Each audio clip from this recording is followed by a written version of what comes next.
Hello मेरे प्रिय छात्र एवं छात्राएं, गुप्ता क्लास में आपका स्वागत है। हम देख रहे थे इतिहास का ऑब्जेक्टिव क्वेश्चन जो आपके बिहार बोर्ड 2027 के लिए काफ़ी इम्पोर्टेंट है।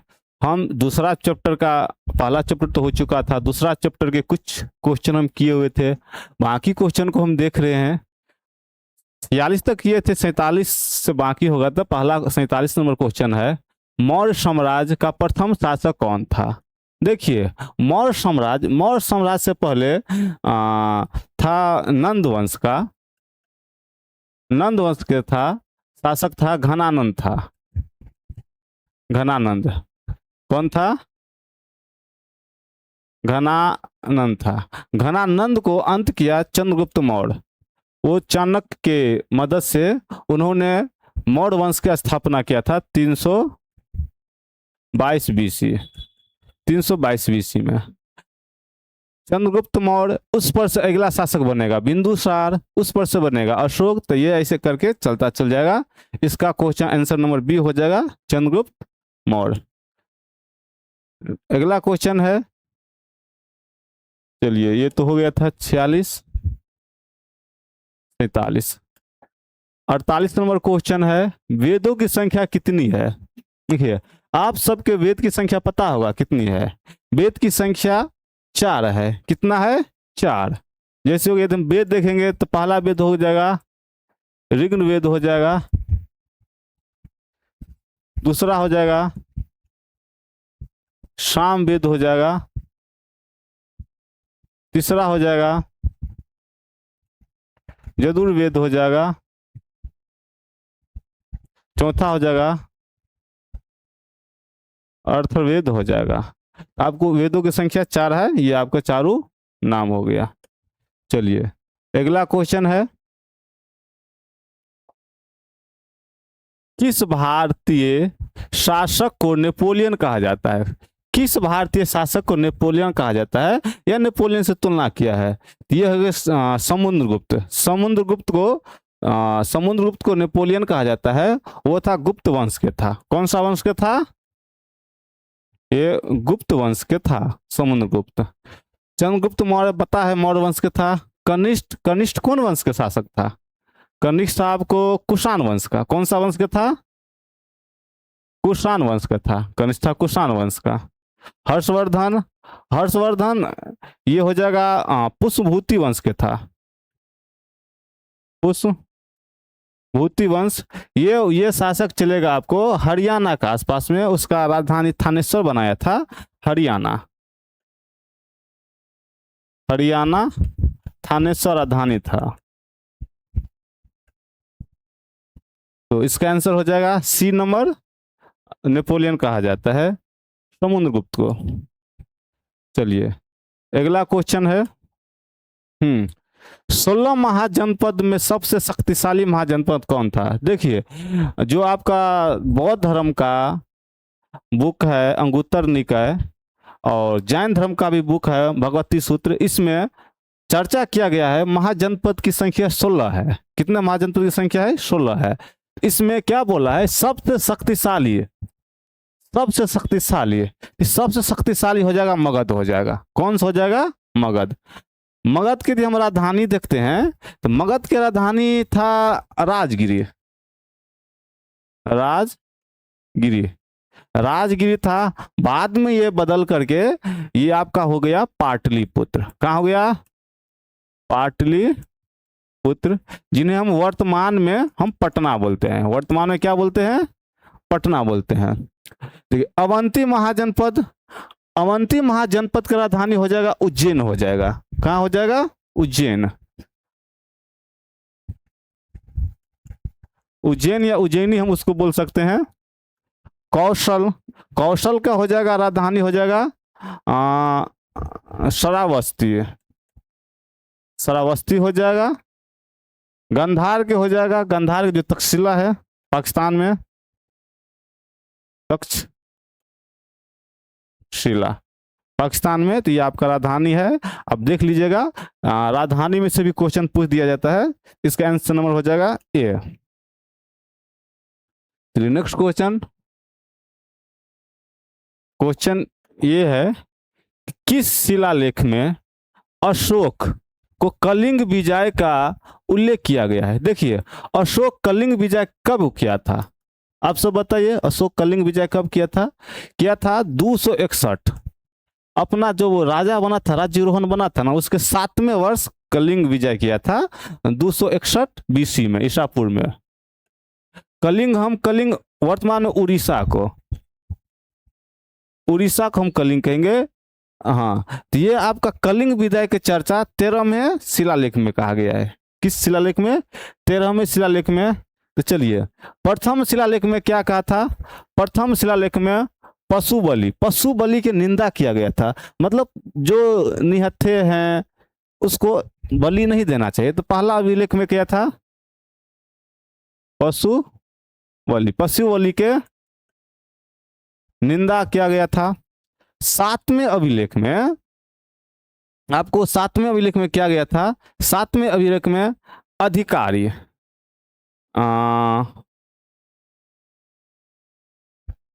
अधिकारी के बारे में चर्चा किया गया था। और 10वें अभिलेख में अधिकारी और राजा का कर्तव्य के बारे में बताया गया था। तो ये हो गया 13वें शिलालेख में कलिंग युद्ध का चर्चा किया गया था। चलिए नेक्स्ट क्वेश्चन नंबर है 52। कनिष्क का राज्यारोहण का तिथि बताइए। देखिए, कनिष्क कौन सा वंश का था? कनिष्क कुषाण वंश के था। कौन वंश का? कुषाण वंश का। कनिष्क कुषाण वंश के शासक थे। वो अपना शासक जम्मू कश्मीर के आसपास में क्या करते थे? उनका राज्यारोहण 78 ईस्वी में हुआ था। कब हुआ था? 78 ईस्वी में। आंसर नंबर बी हो गया। चलिए अगला क्वेश्चन नंबर 53 है। अशोक किस वंश के साथ? ये आपको पता होगा, हम स्टार्टिंग में कर दिए थे। मौर्य वंश के होंगे। मौर्य वंश के उनका पिताजी बिंदुसार थे, उनका दादाजी हो जाएंगे चंद्रगुप्त मौर्य हो जाएंगे, तो अशोक हो जाएंगे। नंद वंश तो होगा नहीं, मौर्य वंश के शासक हो जाएंगे। किस वंश के हो जाएंगे? मौर्य वंश के शासक हो जाएंगे। गुप्त वंश नहीं, चोल वंश नहीं। तो आंसर नंबर बी। चलिए गुप्त वंश और आगे हम चर्चा करेंगे। चलिए अगला क्वेश्चन है, भारतीय इतिहास का कौन सा काल स्वर्ण काल कहा जाता है? देखिए, भारतीय इतिहास के कौन सा काल को स्वर्ण काल कहा जाता है? मतलब कहने का अर्थ यह है कि कौन सा काल था ना जिसमें एकदम भारत का एकदम जनता खुशहाली, विकास, सारा विद्वान सब एकदम अच्छा सब काम क्रिया हो रहा था। तो ये था आपको गुप्त काल को स्वर्ण काल कहा जाता है। कौन सा काल को? गुप्त काल को स्वर्ण काल कहा जाता है। का मौर्य काल तो नहीं, मंगल काल तो नहीं, ये काल नहीं। तो हो जाएगा गुप्त काल। गुप्त काल के संस्थापक कौन होगा? तो श्रीगुप्त। लेकिन इसका हम वास्तविक संस्थापक मानेंगे जिस समय में एकदम से मौर्य काल बहुत चरम उत्कर्ष पर पहुंचा था। इसका वास्तविक यदि हम संस्थापक मानेंगे,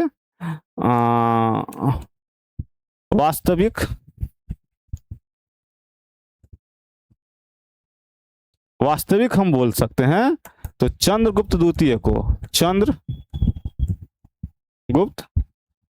को हम वास्तविक मान सकते हैं, क्योंकि उस समय में एकदम से विकास हो रहा था। ये हो गया आंसर नंबर बी, मौर्य काल को। चलिए अगला क्वेश्चन है, जी हाँ, ये भी मौर्य काल का हो जाएगा। प्रयाग प्रशस्ति में रचना किसकी की गई है? देखिए, प्रयाग प्रशस्ति का रचना आपको किया गया है, हरिसेन किया गया है। कौन किया गया है?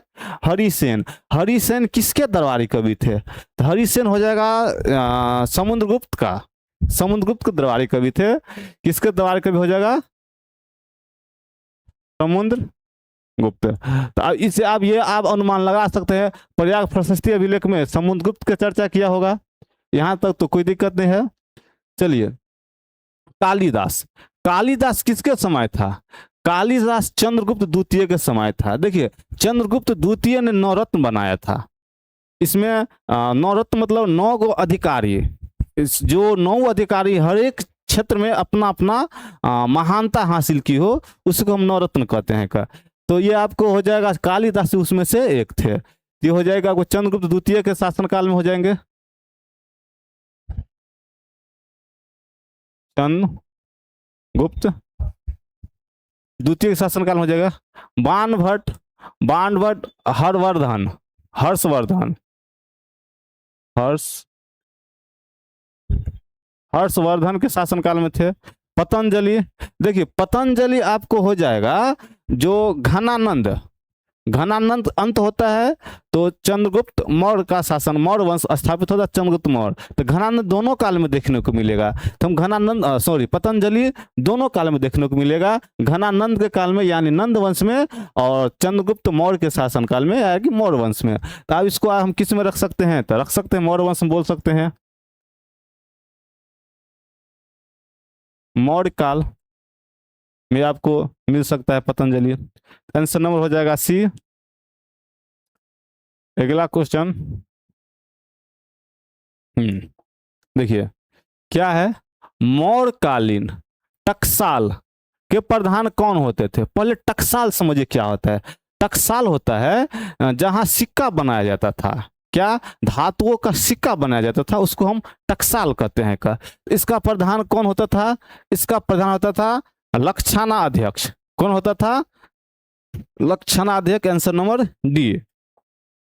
चलिए नेक्स्ट क्वेश्चन,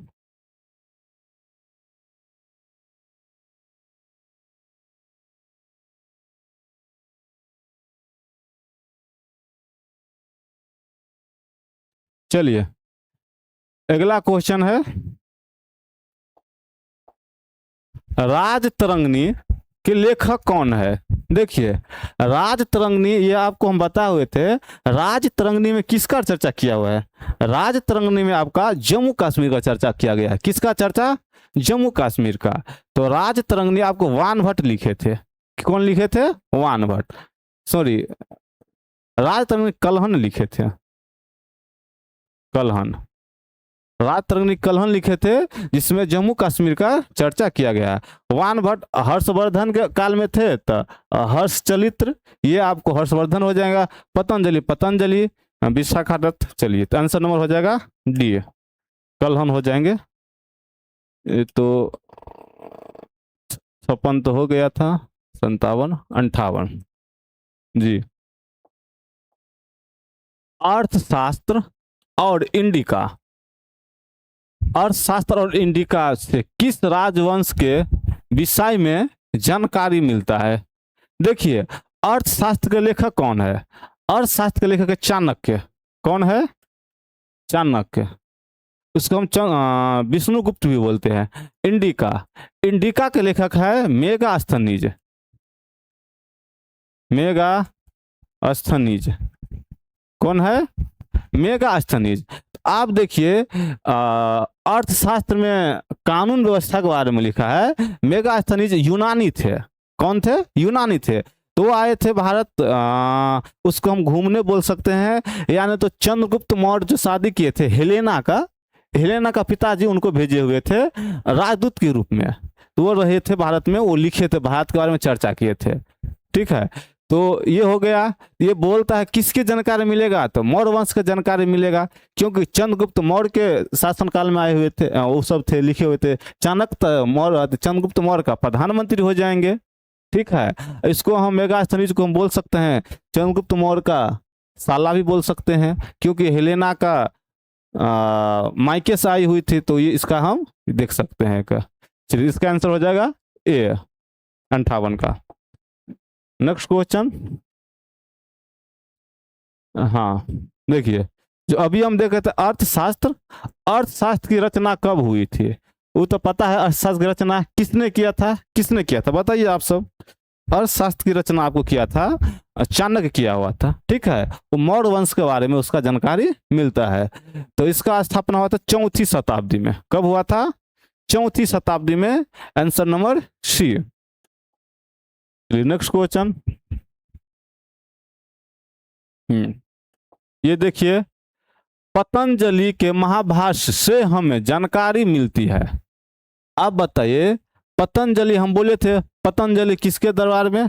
तो पतंजलि आपका हो जाएगा कि गुप्त वंश, सॉरी मौर्य वंश, और मौर्य वंश से पहले कौन था? नंद वंश। तो नंद वंश ही के दरबार में थे, लेकिन नंद वंश खत्म हो जाएंगे तो मगध के गद्दी पर कौन बैठेंगे? चंद्रगुप्त मौर्य बैठेंगे, जो मौर्य वंश के था। इसका आंसर नंबर हम बी मार सकते हैं कि पतंजलि हो जाएंगे मौर्य वंश का। जो आपके योग पतंजलि लिखे हैं वो बहुत बारे एकदम से थे। आंसर नंबर हो जाएंगे बी। चलिए अगला क्वेश्चन, ये कौन सा आ गया?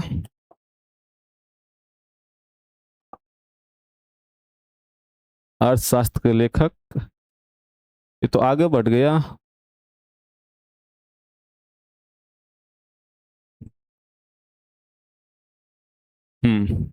चलिए 61 नंबर से होगा, 60 नंबर हो चुका था।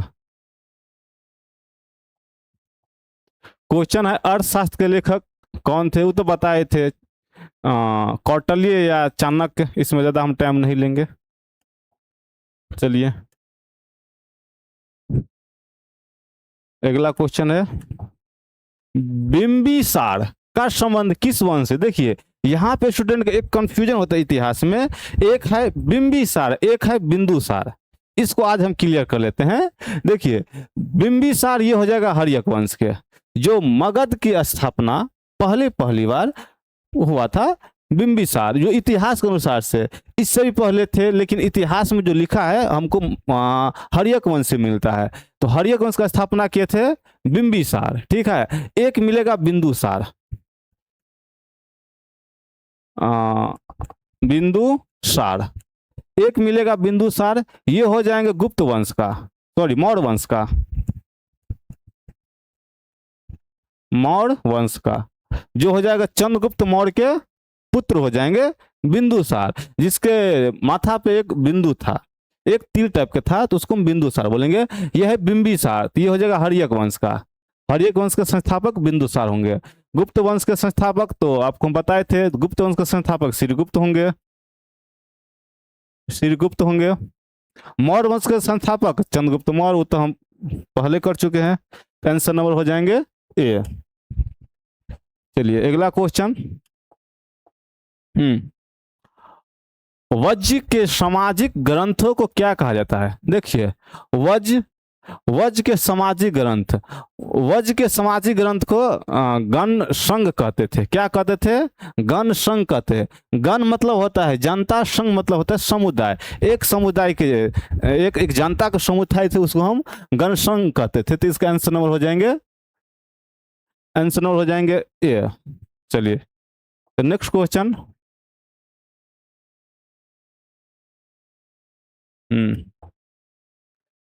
क्वेश्चन नंबर 64 है, जनपद शब्द के शाब्दिक अर्थ क्या होता है? जनपद शब्द, देखिए जन मतलब जनता, जन मतलब होता है जनता, और पद मतलब जहां रहता है, पद चलता है फिरता है रहता है, वो हम कर सकते हैं चलना फिरना रहना। तो जनता जहां रहता है वो हो गया जनपद। जनपद शब्द का शाब्दिक अर्थ क्या हो जाता है? तो जनपद का शाब्दिक अर्थ होता है जहां लोग घर बनाकर रहते हैं। ठीक है, ऐसा तो जहां लोग मवेशी रखते हैं, लेकिन ये इतना सुटेबल नहीं बैठ पाता है। तो इसका आंसर हो जाएंगे बी, जहां लोग आपस में घर बना के रहते हैं उसको हम जनपद कहते हैं। चलिए अगला क्वेश्चन, क्वेश्चन ये है, पक्ष चिन्ह वाले सिक्के बने होते थे। जो 5 चिन्ह वाले सिक्के बने होते थे यह किस धातु के बने होते थे? तो ये 5 चिन्ह वाले सिक्के बने होते थे ना, ये चांदी और तांबे के बने होते थे। किसके बने होते थे?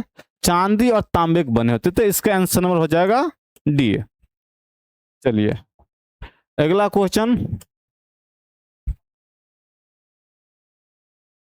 जी हाँ, अशोक द्वारा प्रचलित बौद्ध धर्म का प्रचलित नहीं हुआ था। देखिए अशोक बौद्ध धर्म के अगुवाई थे।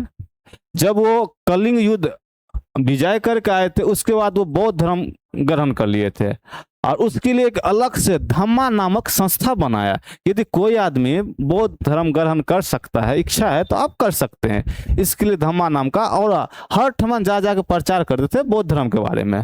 ठीक है, तो ये आपको सीरिया में भी प्रचार किए थे, श्रीलंका में तो अपना बेटा बेटी को भेजे थे, जापान में किसी को भेजे नहीं थे, लेकिन धीरे धीरे जापान में भी बौद्ध धर्म फैल गया है का, तो जापान भी हो जाएंगे। ब्रिटेन में नहीं भेजे थे, ब्रिटेन में बौद्ध धर्म का नहीं है ब्रिटेन में। इसका आंसर नंबर हो जाएगा सी। चलिए अगला क्वेश्चन 67 नंबर, ये तो समझा दिए थे। प्रसिद्ध ग्रंथ इंडिका, प्रसिद्ध ग्रंथ इंडिका की रचना किसने की थी? ये तो बताए थे, मेगास्थनीज की थी। कौटल्य हो जाएगा, किसका हो जाएगा? कौटल्य हो जाएगा। आपको अभी हम बताए थे ना, क्या कहते हैं, अर्थशास्त्र की रचना की थी। इसका नंबर ये हो जाएगा, आंसर नंबर बी। चलिए अगला क्वेश्चन, प्राचीन भारत में धम्मा का शुरुआत किस शासक ने? अभी तो बोले थे अशोक थे ना, एक बनाए थे संगठन, एक हम उसको क्या बोल सकते हैं, धम्मा नाम के अधिकारी के नियुक्त किए थे जो बौद्ध धर्म के बारे में समझाने के लिए। ये हो जाएंगे अशोक, आंसर नंबर सी। चलिए आंसर क्वेश्चन नंबर 67, 68, 89। हाँ देखिए, कलिंग युद्ध कब हुआ था? वो बताए थे कलिंग युद्ध कब हुआ था, 261 ईसा पूर्व हुआ था। चंद्रगुप्त मौर्य के जब वो राजा बने थे उसके 7वां वर्ष में, तो राजा बने थे, गद्दी पर बैठे थे, कब बैठे थे? उसका 7वां वर्ष हम बोल रहे हैं, तो चलिए इसमें 7 ऐड कर दीजिए, तो हो जाएंगे 268, 268 BC, मतलब ईसा पूर्व। इसमें वो गद्दी पर बैठे थे। तो कलिंग युद्ध 261 ईस्वी में हुआ था। कलिंग किसको हम बोलते हैं? तो बताए थे कलिंग बोलते हैं उड़ीसा को बोलते हैं, उड़ीसा के। तो आंसर नंबर ए। चलिए क्वेश्चन नंबर 70। ये तो उसका कुछ हम उड डालो विजय प्राप्त करने का कार्य सर्वप्रथम किस वंश के राजा ने किया था? देखिए ये था हर्यक वंश है ना, हर्यक वंश के संस्थापक कौन थे? बिंदुसार बोले थे, आगे पढ़ाए थे। इस वंश को पितुहंसा वंश भी कहीं कहीं आपको देखने को मिलता है। पितुहंसा मतलब ये हो गया कि राजा उसका बेटा उनको मार देंगे, फिर शासन करेंगे, फिर उसका बेटा उसको मार देंगे, फिर शासन करेंगे। तो ये हो जाएगा अजातशत्रु। अजातशत्रु को हम उड़ डालो और विजय करो के कार्य किए थे। वो किस पर किए थे? तो इस आपको वैशाली पे शासन इसी प्रकार से किए थे, फूल डाल के शासन किए थे। तो आंसर नंबर हो जाएंगे ए। चलिए अगला क्वेश्चन, जीवक वैद्य किस वंश के काल में थे? हाँ देखिए, जीवक वैद्य हर्षवर्धन काल में थे। किसके दरबार में थे? बिंबिसार के दरबार में थे। किसके दरबार में? बिंबिसार के दरबार में। बिंबिसार के दरबार में जीवक वैद्य थे, बहुत बड़ा वैद्य थे, डॉक्टर थे। आंसर नंबर हो जाएंगे सी। चलिए अगला क्वेश्चन 72 नंबर, अपने स्वयं के खर्च से सुदर्शन झील का मरम्मत किसने करवाई थी? ये करवाए थे रुद्रदामन करवाए थे। आंसर नंबर सी है, रुद्रदामन। चलिए अगला क्वेश्चन,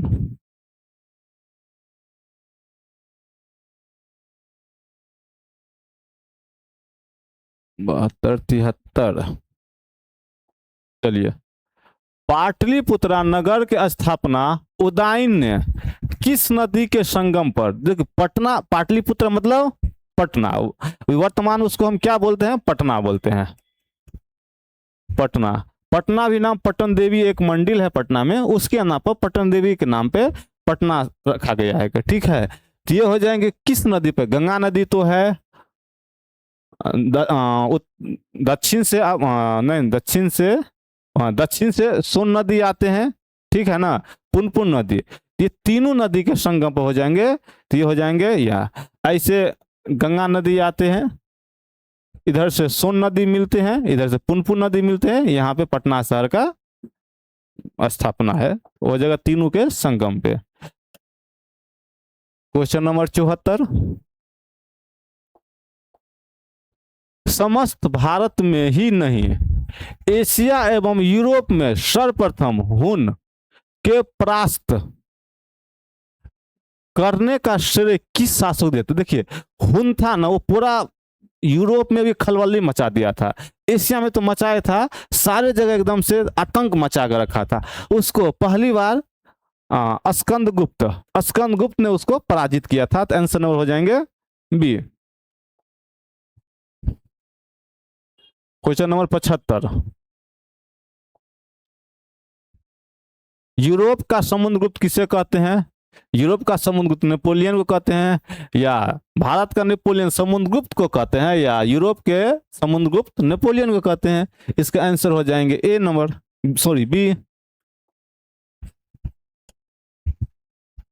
चलिए क्वेश्चन नंबर 76, किस अभिलेख में भूमि दान के उल्लेख मिलता है? किसकी अभिलेख में? देखिए भूमि दान के उल्लेख प्रभावती के अभिलेख में मिलते हैं। किसके अभिलेख में? प्रभावती थे गुप्त वंश के शासक थे चंद्रगुप्त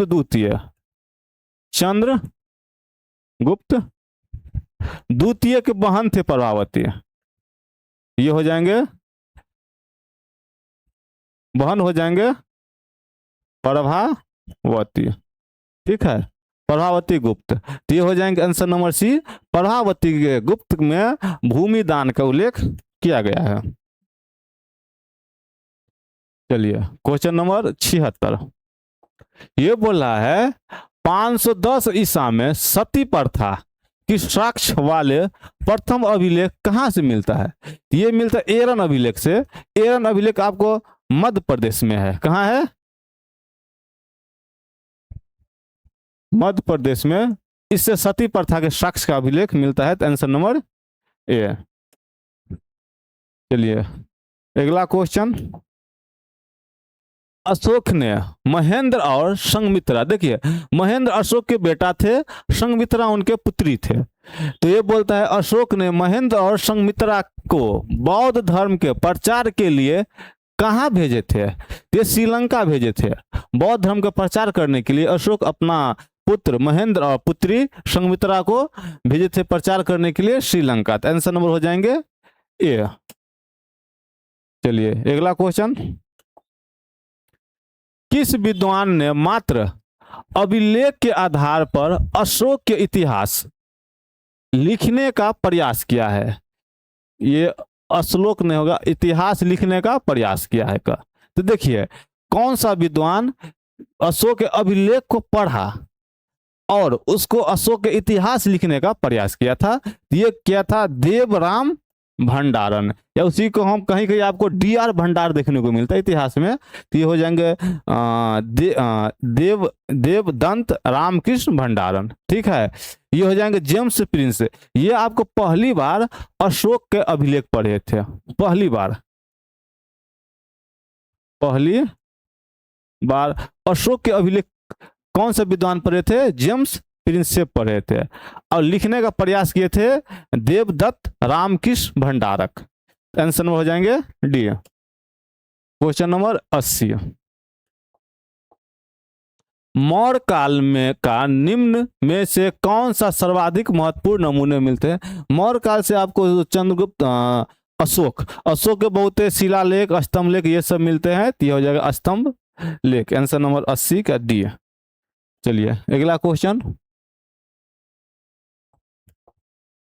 गुप्तों के काल में मौर्य चीनी यात्री भारत आया था। कौन सा चीनी यात्री भारत आया था गुप्त के काल में? तो गुप्त के काल में ये हो जाएंगे फाहियान भारत आए थे। ह्वेंसांग आए थे हर्षवर्धन के काल में आए थे ह्वेंसांग। फाहियान आए थे गुप्त के काल में चंद्रगुप्त द्वितीय के शासनकाल में आए थे। किसके शासनकाल में? चंद्रगुप्त द्वितीय के शासनकाल में। तो आंसर नंबर हो जाएंगे बी। चलिए अगला क्वेश्चन, मेगास्थनीज भारत में किसने दरबार में, सॉरी, मेगास्थनीज भारत किसके दरबार में थे, वो तो हम कितना बार बता दिए हैं कि चंद्रगुप्त मौर्य के दरबार में आए थे, इस पर ज्यादा टाइम नहीं लेंगे। चलिए अगला क्वेश्चन। समुद्रगुप्त के जानकारी कहाँ से मिलता है, बोले थे ना प्रयाग प्रशस्ति अभिलेख से समुद्रगुप्त के जानकारी मिलता था, जो हरिसेन लिखे थे प्रयाग प्रशस्ति अभिलेख, उनके दरबारी कवि थे हरिसेन समुद्रगुप्त के। तो आंसर नंबर हो जाएंगे बी। क्वेश्चन है नवरत्न किसके शासक के दरबार में रहते थे, बताए थे चंद्रगुप्त विक्रमादित्य, या उसी को चंद्रगुप्त हम द्वितीय भी कहते हैं, चंद्रगुप्त विक्रमादित्य या चंद्रगुप्त द्वितीय, इसी को कहते हैं नवरत्न रखे थे। और हो जाएगा यदि मुगल काल में चलते हैं तो अकबर के दरबार में भी नवरत्न रहते थे, ठीक है ना। और पहले चंद्रगुप्त विक्रमादित्य या चंद्रगुप्त द्वितीय के दरबार में नवरत्न रहते थे। चलिए क्वेश्चन नंबर 85, अभिज्ञान शकुंतलम के रचना हो जाएंगे कालिदास, ठीक है। बाणभट्ट, बाणभट्ट हो जाएंगे हर्षचलित्र, बाणभट्ट हर्षवर्धन के दरबार में थे तो हर्षचलित और हो जाएंगे बाणभट्ट के। अश्मघोष, अश्मघोष कौन थे, अश्मघोष एक बौद्धिक वीक्षक थे, ठीक है ना, तो ये बौद्धनामा लिखे थे। कौटिल्य, ये तो हो जाएंगे अर्थशास्त्र, आंसर नंबर हो जाएंगे ए। चलिए नेक्स्ट क्वेश्चन है, प्राचीन भारत में अभिलेख की शुरुआत किस शासक ने की थी, अशोक, अशोक बहुत अभिलेख लिखाए थे, इसका नो डाउट अशोक हो गया, आंसर नंबर बी। चलिए 87, किस शासक को प्रियदर्शी कहा गया है का, देखिए जो भाब्रू, भाब्रू अभिलेख,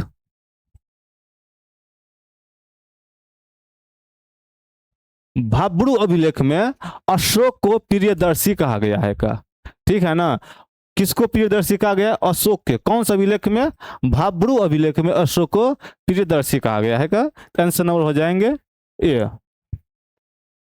चलिए 88 नंबर क्वेश्चन, मेगास्थनीज ने अपने वृत्तांग में भारत के समाज को कितने वर्गों में विभाजन किया गया है का, ये भारत के समाज को 7 वर्गों में विभाजन किया गया है का। जैसे हो जाएगा आप कैसे कैसे, तो हो जाएगा जैसे कृषक वर्ग, कृषक वर्ग हो जाएंगे एक भाग हो गया, और क्या हो जाएंगे आपको दार्शनिक वर्ग, और क्या हो जाएंगे कृषक वर्ग, दार्शनिक वर्ग, कारीगर वर्ग, कारीगर वर्ग, और क्या ऐसे ऐसे करके आपको 7 भागों में भारत समाज बांटा गया था। मतलब समाज में देखते हैं ना, तो जैसे अभी अपना सब जाति कर देते हैं क्या, ऐसे करके सबका काम कम बांटा था, तो ऐसे करके 7 भागों में बांटा गया था, आंसर नंबर हो जाएंगे बी। चलिए क्वेश्चन नंबर 89,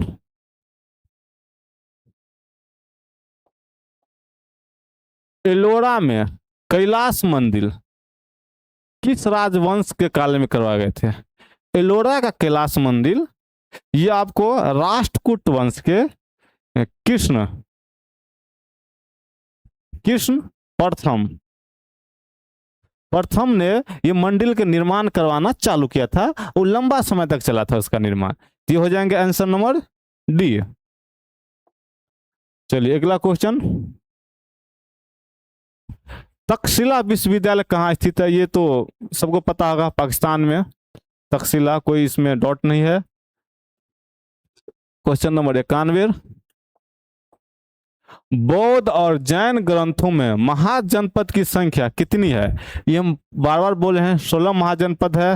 बौद्ध धर्म का ग्रंथ हो जाएंगे आपको एक हो जाएंगे महावस्तु, महावस्तु, उसका हो जाएंगे भगवती सूत्र, ठीक है, आंसर नंबर हो जाएंगे सी। चलिए अगला क्वेश्चन, कादम्बरी का लेखक कौन है? कादम्बरी का वान भट्ट है। इसमें ज्यादा समय नहीं लेंगे, बार बार हो चुका है क्वेश्चन।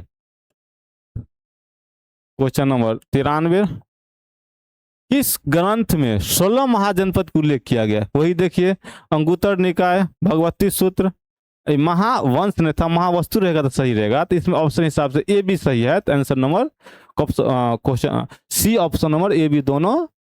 चलिए अगला क्वेश्चन, कौशल महाजनपद किस नदी के किनारे स्थित था? कौशल महाजनपद आपको सरयुग नदी किनारे स्थित था, तो आंसर नंबर सी, सरयुग नदी किनारे। पाटलिपुत्रा हो जाएगा, तो इसमें गंगा नदी के किनारे हम कह सकते हैं। इसका आंसर हो जाएंगे सी, सरयुग नदी के किनारे। जो अयोध्या है सरयुग नदी के किनारे वर्तमान में। इंद्रप्रस्थ किस महाजनपद राजधानी था? ये हो जाएगा कुरु का इंद्रप्रस्थ। ज्यादा समय नहीं लेंगे।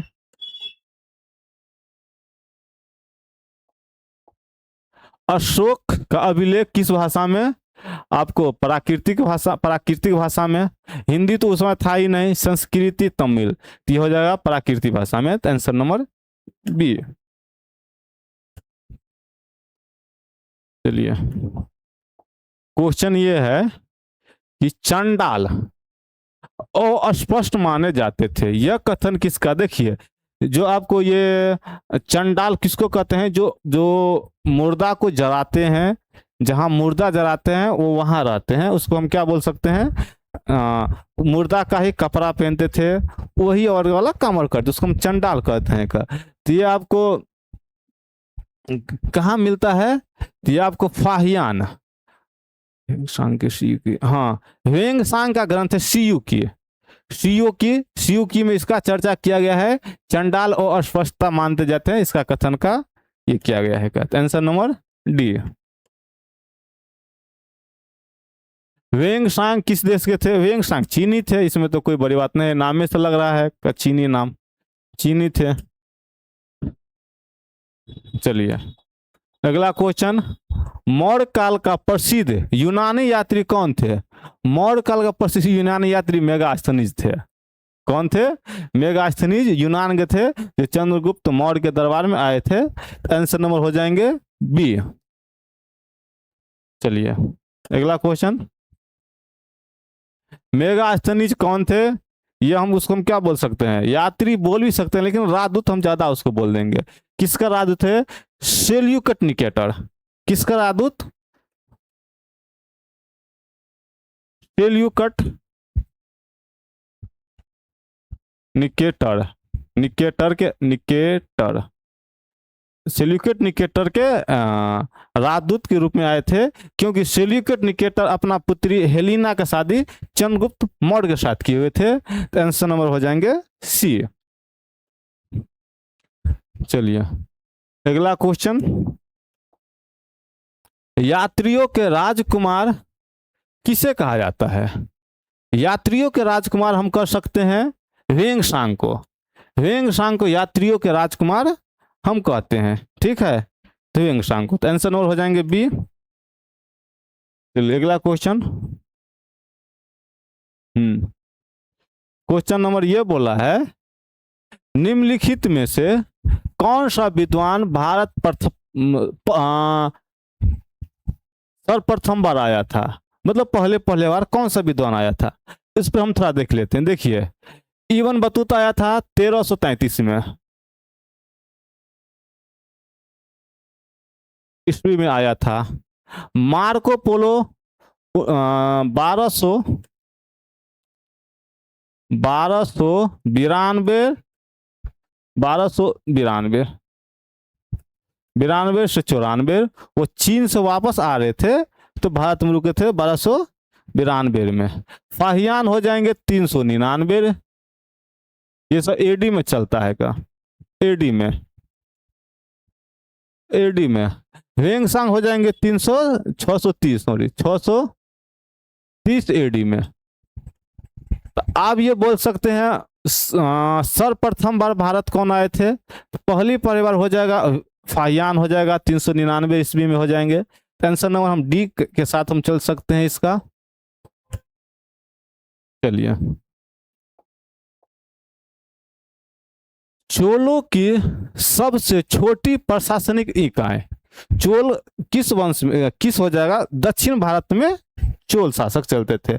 इसका कहा है कि सबसे छोटा प्रशासनिक इकाई, तो ये हो जाएंगे कुर्रम, कुर्रम हो जाएंगे, क्या हो जाएंगे, कुर्रम हो जाएंगे। तो आंसर नंबर हो जाएंगे डी।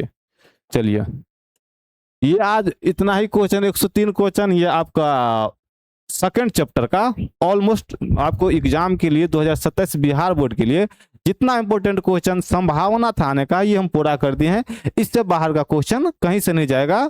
तो आप बताइएगा आपको कैसा लगा, फिर आगे का वीडियो हम अगला दिन तक चल जाएगा। Thank you.